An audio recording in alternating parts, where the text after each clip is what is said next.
હિન્દુ મુસલમાન હિન્દુ મુસલમાન હિન્દુ મુસલમાન આ હિન્દુઓના દીકરાઓને રોયલ સ્ટેક પીવડાવીને મારી નાખ્યા. ગાંધીનગરમાં બેઠેલા ગૃહ વિભાગના રોયલ સ્ટેક મંત્રીને પૂછવું છે કે આ રક્ષાબંધન આવે છે, બેન ક્યાં રાખડી બાંધવા જશે, કયા ઘરે જવાનું, કયા હાથે રાખડી બાંધવાની? ઈ બેનની પીડા, ઈ માની પીડા, ઈ ભાણીની પીડા ગાંધીનગર સુધી પહોંચવાની છે ખરી. અને પીડા ગાંધીનગર પહોંચતી હોત તો બરવાળા બોટાદના લઠ્ઠાકાંડ પછી આ બીજો લઠ્ઠાકાંડ ન બન્યો હોત. અને દર વખતે લઠ્ઠાકાંડ બને એટલે SP, IG, collector, royal stack મંત્રી, સરકારના બીજા બધા વિભાગના મંત્રીઓ એક સાથે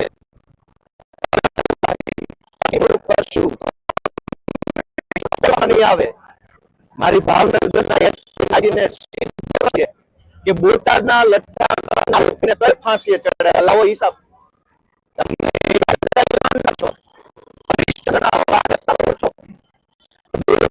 લઠ્ઠાકાંડના આરોપીને કઈ ફાંસીએ ચડાવ્યા, કઈ સજા કરાવી, જરાક આપો હિસાબ. ઘટના પછી ઘટના, ઘટના પછી ઘટના, નિર્દોષ યુવાનોનો ભોગ લેવાઈ જાય અને સરકાર માત્ર વાર્તા કર્યા કરે. આ કેટલું દુઃખદ છે. જે લોકોએ આ ઝેરી દારૂ બનાવવાનું કામ કર્યું એમાં દુઃખનો વિષય જુઓ કે ગુજરાતમાં દારૂ બંધી છે, પણ અહીંયા ઇંગ્લિશ દારૂનું મેન્યુફેક્ચરિંગ ચાલુ થયું છે. બધા જ જિલ્લાઓમાં ફેક્ટરીઓ છે, નકલી દારૂ બનાવવામાં આવે છે. બોટાદમાં જયારે લઠ્ઠાકાંડ બન્યો ત્યારે પણ અમદાવાદની ફેક્ટરીમાંથી ઇથેનોલ આવેલું, અને ભાવનગરમાં દારૂ બન્યો તો પણ અમદાવાદથી ઇથેનોલ આવે છે. સરકારનો તો એવો દાવો છે કે આ કડક હાથે કામ લેવા વાળી સરકાર છે, પણ કડક હાથે કામ કોની સામે લેવામાં આવે? જનતા સામે કે બુટલેગરો સામે? મને યાદ છે કે અગાઉના લઠ્ઠાકાંડ વખતે રોયલ સ્ટેક મંત્રીએ એવું કીધેલું કે હવે પછી ગુજરાતમાં કોઈ ઘટના ન બને એવો નમૂનારૂપ દાખલો બેસાડવામાં આવશે. ભાઈ તમારી વાત તો બુટલેગરો માનતા નથી, હાલી હું નીકળ્યા છે. નહીતર ગુજરાત રાજ્યના રોયલ સ્ટેક મંત્રી એમ કહી દે કે હવે કોઈની ખેર નથી અને ભાવનગરમાં પાછા રોયલ સ્ટેકની બોટલો બનાવવાનું ચાલુ થઈ જાય. તો આ બુટલેગરો તો મંત્રીને ઘોળીને પી ગયા છે, સરકારને ઘોળીને પી ગયા છે, આને કોઈનો ડર નથી. આ પરિસ્થિતિની અંદર આપણી બહેનો દીકરીઓનો શું દોષ? આજે જે 7 વ્યક્તિઓના મૃત્યુ થયા એના પરિવારની માં, પત્ની, બહેન કે બાળકો, હવે એનો આધાર કોણ? અને નિરાધાર બન્યા છે એનો જવાબદાર કોણ? ભાજપ વાળા તો એમ કે છે કે દાદાની સરકાર છે. દાદા આવા હોય જે પોતાની દીકરીના ધણીને મરાવી નાખે? દાદા આવા હોય જે એક દીકરીના ભાઈને મરવી નાખે રોયલ સ્ટેક પીવડાવીને? આવા દાદા હોય? દાદાની સરકાર તો દયાળુ હોવી જોઈએ કે દારૂ તો શું પાણી ખરાબ. 1-2 કોન્સ્ટેબલો, 2-3 એલસીબી વાળા, 1-2 ક્રાઇમ બ્રાન્ચ વાળા, 1-2 પીએસઆઈ ને સસ્પેન્ડ કરી અને પછી એવું જાહેરાત કરવામાં આવે છે કે સરકારે બહુ કડક નિર્ણય કર્યો. આ વખતે જો સરકાર ગંભીર હોય તો એસપી ની છેલ્લા 10 વર્ષની મિલકતની તપાસ કરાવે અને એનો રિપોર્ટ જાહેર કરે કે દારૂમાંથી કેટલો માલ બનાવ્યો છે. એલસીબી ના છેલ્લા 10 વર્ષના પીઆઈ જે ભાવનગરમાં રહી ગયા એની મિલકતનું લિસ્ટ સરકાર જાહેર કરે કે ભાવનગર એલસીબી માં છેલ્લા 10 વર્ષમાં આટલા પીઆઈ લોકોને મોતના મોઢામાં ધકેલીને આટલો માલ બનાવ્યો છે. લિસ્ટ જાહેર કરો તો ખબર પડે. સસ્પેન્શનના નામે, બદલીના નામે છેતરપિંડી હાલે છે. બરવાળા બોટાદના લઠ્ઠાકાંડમાં બદલી કરી હતી, એ બધા જ પોલીસ વાળા પાછા નોકરી પર લાગી ગયા. એએસપી લાગી ગયા અને પીઆઈ લાગી ગયા, અહીંયા લાગી જવાના. બુટલેગરોને માટે આટલી બધી પોઝિટિવ સરકાર કેમ છે? કેમ એટલું બધું બુટલેગરો પ્રત્યે અમને લગાવ છે? એ જનતાએ વિચારવાનું. ગોપાલભાઈ, આજે મેં તમને કીધું શબ પીએમ કર્યા વગર મોકલી દીધું. તેમાં નીલમબાગ પોલીસ સ્ટેશનના માત્ર એક મહિલા એએસઆઈ છે, તેમની ઉપર દોષનું ઠીકરું ફોડવામાં આવ્યું છે, તેમને સસ્પેન્ડ કર્યા. શું ઉચ્ચ અધિકારીઓની મંજૂરી વગર આ રીતે બોડી વયું જાય ક્યારેક? હું એટલું જ કહેવા માંગુ છું કે ભગવાન અમારી સરકાર બનાવે તો ખાલી મરેલાનો નહીં, જીવતે જીવ જેના આત્મા મરી ગયા છે ને એનું પોસ્ટમોર્ટમ અમારી સરકાર કરાવશે કે આનો આત્મા ક્યારે મર્યો અને મર્યા પછી શું કરવું. અમે બધું જાણીએ છીએ. સરકારી ખુરશી પર બેસીને કેવા અધમ કામ કરે છે, કેવા કેવા કાળા કામ કરે છે, કયા કયા ઓફિસરો કેવી કેવી દલાલી કરે અમે જાણીએ છીએ. પણ હું ભગવાનને બે હાથ જોડીને ખરા હૃદયથી પ્રાર્થના કરું છું, એકવાર અમને તે આ મરી ગયેલા આત્મા વાળા હરતા ફરતી લાશો છે એનું પોસ્ટમોર્ટમ કરવાની તક આપે તો અમે કરશું કે આ લોકોએ સમાજનું કેટલો લોહી ચૂસ્યું. Thank you. નું આવવું જોઈએ, એના બદલે અહીંયા તો લોલમ લોલ દર વર્ષે લઠ્ઠાકાંડ. અને સૌથી દુઃખનો વિષય કે આપણા રાજ્યમાં ગુંડાઓ, બુટલેગરો, તોડબાજો, માફિયાઓ, ખોટું કરનારાઓ આગળ આગળ આગળ અને સરકાર પાછળ પાછળ પાછળ પાછળ. પહેલા ક્રિયા પછી પ્રતિક્રિયા. જ્યારે એક વખત લઠ્ઠાકાંડ થાય એટલે એક અઠવાડિયા સુધી ડ્રાઈવ ચલાવવામાં આવે અને એક અઠવાડિયા સુધી ક્યાંય દારૂ ન મળે. જેવું બધું નોર્મલ થાય, ભીનું સંકેલાઈ જાય, ઘીના ઠામમાં ઘી પડી જાય ને દારૂના ઠામમાં રોયલ સ્ટેક પડી જાય એટલે પાછો દારૂ મળવા લાગે. મેં પોતે પોલીસમાં નોકરી કરી છે. ગુજરાતના રોયલ સ્ટેક મંત્રીને એટલું કહેવાનું છે કે તમે ઈમાનદારીથી પગલા લેવા માંગતા હોય તો 100 વહીવટદારોનું લિસ્ટ ગોપાલ ઇટાલી આપશે. કરો તપાસી વહીવટદારો ક્યાંથી પૈસા કમાય મને ખબર છે. તમે કયો એ જિલ્લાના એલસીબી ના, એસઓજી ના, આરઆર સેલ ના, ક્રાઇમ બ્રાન્ચ ના કયા વહીવટદારની કઈ ડિટેલ જોઈએ મારી પાસે. કરોડો રૂપિયાના હપ્તા લઈ અને એ હપ્તા કમલમ સુધી પહોંચાડી અને લોકોને મરવા માટે છોડી દે છે. આ કેટલો દુઃખનો વિષય છે. અને અંગ્રેજી દારૂમાં લઠ્ઠાકાંડ, દેશી દારૂના લઠ્ઠાકાંડ તો જોયા, પણ ભાજપ વાળાએ અંગ્રેજી બોટલમાં લઠ્ઠાકાંડ બતાવ્યો. ગુજરાતમાં દારૂબંધીની આ હાલત દુનિયા જોઈ રહી છે. અને છેલ્લી વાત કે સરકારમાં હું એમ નહીં કહું કે રાજીનામું આપી દે, કેમ કે આ એટલા જેનામાં એક કોઈ માનવતા હોત એના રાજમાં એકની એક ઘટના 2 વાર બનવી ના જોઈએ. એટલે આનામાં માનવતા નથી.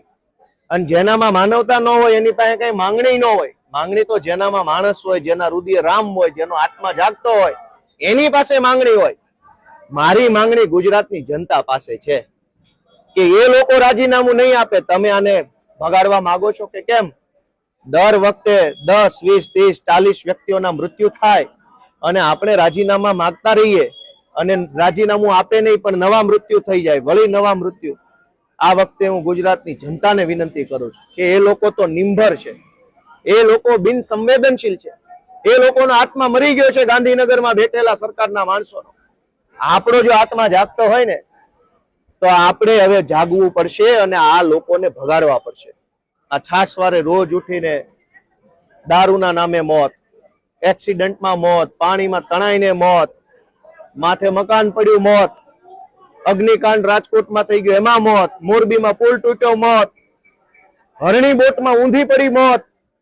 અને એક બોટ ઊંધી પડે તો સરકારનો ફરમાન આવે મુઘલે આઝમનું કે હવે બધી બોટ બંધ. એક ગેમ ઝોનમાં આગ લાગે તો બધા ગેમ ઝોન બંધ. સુરતના એક તક્ષશિલામાં કોચિંગ ક્લાસમાં આગ લાગે તો બધા કોચિંગ બંધ. પણ હજારો વખત દારૂના નામે લોકો મરે છે તો દારૂ કેમ બંધ નથી થતો? એક ઘટના બને એટલે અંધેરી નગરી, ગંડુ રાજા, તગલખી ફરમાન બધું બંધ કરી દો. કોઈ તો હોવો જોઈએ આ સરકારમાં કે જે લોકોના મોત ઉપર દુખી થાય. કોઈને તો અંદરથી આત્મા જાગવો જોઈએ કે આ ક્યાં સુધી આવું ચાલશે. અને સાવ છેલ્લી વાત કે મેં આ ખાટલે સૂતેલા દર્દીઓને પૂછ્યું, મેં કીધું ભાઈ તમે શું થયું? મેં પોતે પોલીસમાં નોકરી કરી છે. કેવા આરોપી કે ફરિયાદી સાક્ષી કેમ જૂઠું બોલે, શું કરે, મને બધી ખબર પડે. હું વકીલ છું. મેં કોર્ટમાં લોકોને સોગંદ ઉપર ખોટું સાચું બોલતા જોયા છે. મેં પેલા ભાઈ દર્દીને પૂછ્યું કે શું થયું? ત્યાં તો સામે ચાલીને, મેં અહીંથી નથી પીધું, હું તો વાપીથી પીને આવ્યો. કેમ ભાઈ, કોને આવું શીખવાડ્યું? વાપીથી દારૂ પીધો ભાવનગરના દવાખાનામાં શું કરે છે? પોલીસે એને શીખવાડીને બેસાડ્યો કે ઓલો ગોપાલ ઇટાલી આવે તો આવું આવું કહી દેજે, અહીં મેં નથી પીધો, હું તો ત્યાંથી પીને આવ્યો ને તબિયત સારી છે. વાહ ભાઈ વાહ. એ ભલા માણસ પોલીસ વાળાઓ, એ ભાજપના રોયલ સ્ટેક મંત્રી, જરાક ભગવાનથી ડરો, અમારાથી તો ના ડરો. અમારા મોઢે આરોપીઓ જુઠ્ઠું બોલે કે અહીંથી નહીં વાપીથી દારૂ પીને આવ્યો. વાપી ક્યાં પણ બીજા રાજ્યમાં આવ્યો, વાપી ગુજરાતમાં. હજુ તો આટલું પાપ ઓછું પડે છે કે નવા પાપ કરે છે. બીજા ભાઈને પૂછું તમે તો કે મને તો કઈ તબિયત સારી જ છે, ખાલી મને અંદરથી એવું લાગ્યું કે કઈક ઉલટી થાય છે, બાકી મને કઈ છે નહીં. ઓહો હો, આવું તો પઢાવીને બેસાડ્યા ત્યાં. પડો રે પોપટ રાજા રામના નહીં, બુટલેગરના. પડો રે પોપટ ભાવનગરના એસપી એ પઢાવેલા બુટલેગરના. પોપટ બોલ્યા કે અમે દારૂ નથી પીધું, એમનામ ખાટલે બેઠા છે. કઈ હદનું પાપ ચાલે છે અહીંયા.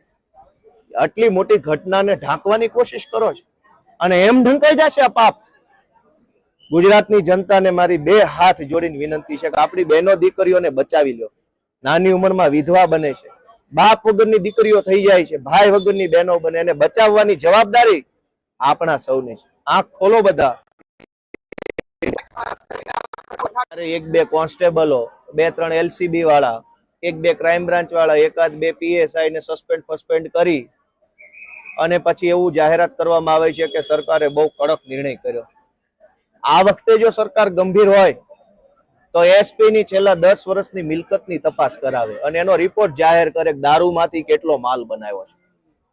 એલસીબી ના છેલ્લા 10 વર્ષના પીઆઈ જે ભાવનગરમાં રહી ગયા એની મિલકતનું લિસ્ટ સરકાર જાહેર કરે કે ભાવનગર એલસીબી માં છેલ્લા 10 વર્ષમાં આટલા પીઆઈ લોકોને મોતના મોઢામાં ધકેલીને આટલો માલ બનાવ્યો છે. લિસ્ટ જાહેર કરો તો ખબર પડે. સસ્પેન્શનના નામે, બદલીના નામે છેતરપિંડી હાલે છે. બરવાળા બોટાદના લઠ્ઠા કાંડમાં બદલી કરી હતી, એ બધા જ પોલીસ વાળા પાછા નોકરી પર લાગી ગયા. એએસપી લાગી ગયા અને પીઆઈ લાગી ગયા, અહીંયા લાગી જવાના. બુટલેગરોને માટે આટલી બધી પોઝિટિવ સરકાર કેમ છે? કેમ એટલું બધું બુટલેગરો પ્રત્યે અમને લગાવ છે? એ જનતાએ વિચારવાનું. ગોપાલભાઈ, આજે મેં તમને કીધું શબ પીએમ કર્યા વગર મોકલી દીધું. તેમાં નીલમબાગ પોલીસ સ્ટેશનના માત્ર એક મહિલા એએસઆઈ છે, તેમની ઉપર દોષનું ઠીકરું ફોડવામાં આવ્યું છે, તેમને સસ્પેન્ડ કર્યા. શું ઉચ્ચ અધિકારીઓની મંજૂરી વગર આ રીતે બોડી વયું જાય ક્યારેક? હું એટલું જ કહેવા માંગુ છું કે ભગવાન અમારી સરકાર બનાવે તો ખાલી મરેલાનો નહીં, જીવતે જીવ જેના આત્મા મરી ગયા છે ને એનું પોસ્ટમોર્ટમ અમારી સરકાર કરાવશે કે આનો આત્મા ક્યારે મર્યો અને મર્યા પછી શું. અમે બધું જાણીએ છીએ. સરકારી ખુરશી પર બેસીને કેવા અધમ કામ કરે છે, કેવા કાળા કામ કરે છે, કયા ઓફિસરો કેવી દલાલી કરે અમે જાણીએ છીએ.